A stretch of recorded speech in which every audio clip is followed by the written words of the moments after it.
The wind whipped the ship's sails as John White desperately scanned the horizon, searching for the familiar outline of Roanoke Island.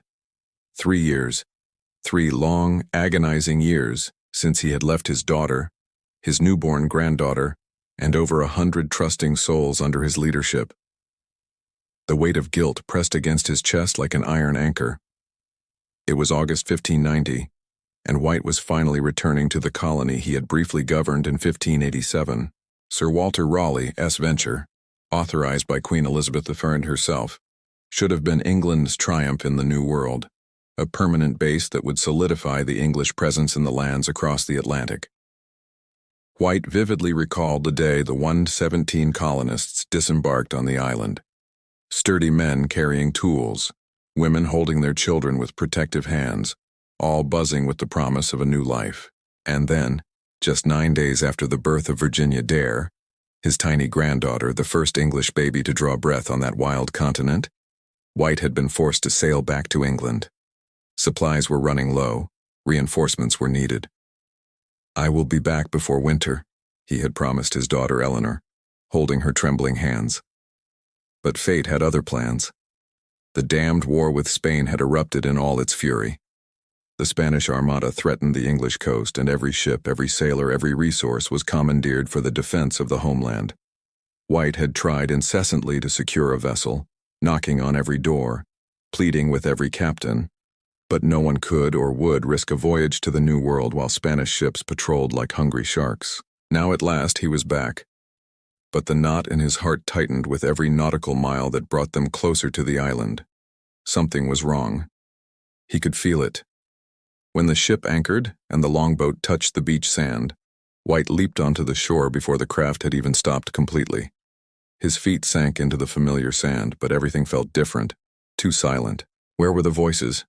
The sound of children playing? The smell of smoke from the hearths?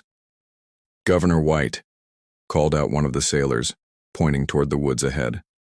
White ran, his heart pounding, branches scratching his face as he followed the path leading to the settlement.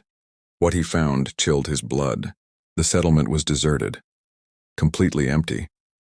The wooden houses had been carefully dismantled. There were no signs of violent destruction, no marks of fire or battle. The palisades still stood, but there was not a living soul inside them. No bodies, no sign of a struggle, no indication that anything terrible had happened suddenly. It was as if over 100 people had simply dissolved into thin air. White wandered through the ghost settlement, his hands shaking as he touched the empty structures. He called out the names of his daughter, his granddaughter, the friends he had left behind. Only the echo of his own desperate voice answered, bouncing off the trees. It was then that one of the sailors shouted, "Sir, here, there's something carved on the palisade." White ran to the wooden fence. There, carved with deliberate precision, was a single word: Croatoan. His hands traced the carved letters, feeling the roughness of the wood. Croatoan. He knew that name. It was a nearby island, about 50 miles to the south, home to the Croatoan tribe, Native Americans who had been friendly with the English colonists. One of them, Monteo, had even traveled to England years before and become an English ally. "Search for more," White ordered, a spark of hope igniting in his chest. Perhaps it wasn't a tragedy. Perhaps it was a planned migration. Minutes later, another sailor found something. The letters CRO, carved into the bark of a nearby tree, clearly the beginning of the same word. White had established a code with the colonists before leaving. If they were forced to abandon the settlement, they should carve the name of the place they were going. If they were in distress, they were to mark a Maltese cross above the letters. There was no cross. There was no sign of distress. "We must go to Croatoan," White told the ship's captain, his voice full of urgency. "They went there. They're waiting for us." But fate, cruel as ever, had other plans. A violent storm brewed on the horizon, bringing winds that rocked the anchored ship. The currents were treacherous, and the captain, concerned for the safety of the vessel and the crew, refused to sail south in those conditions. "We will return in the spring," the captain promised, but White knew, with a dark, heavy certainty, that it was an empty promise. Resources were scarce. The war dragged on. No one would fund another expedition just to search for vanished colonists. As the ship sailed away from the coast, John White remained on the deck, his eyes fixed on the island that had swallowed his family. The last lights of twilight painted the sky red and gold, colors that seemed to mock his anguish.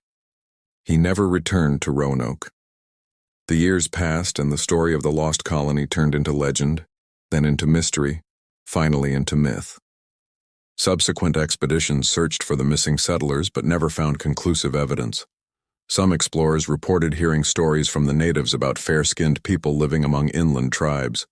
Others claimed to have seen Native Americans with blonde hair and blue eyes. But no definitive proof ever surfaced. Theories proliferated over the centuries. Did the colonists integrate with the native tribes, intermarrying and losing their English identity? Were they killed by hostile tribes, their bodies buried somewhere in the vast forest? Did they die of starvation or disease, leaving behind only bones that time consumed? Or did they attempt to return to England on their own, perishing in the relentless ocean?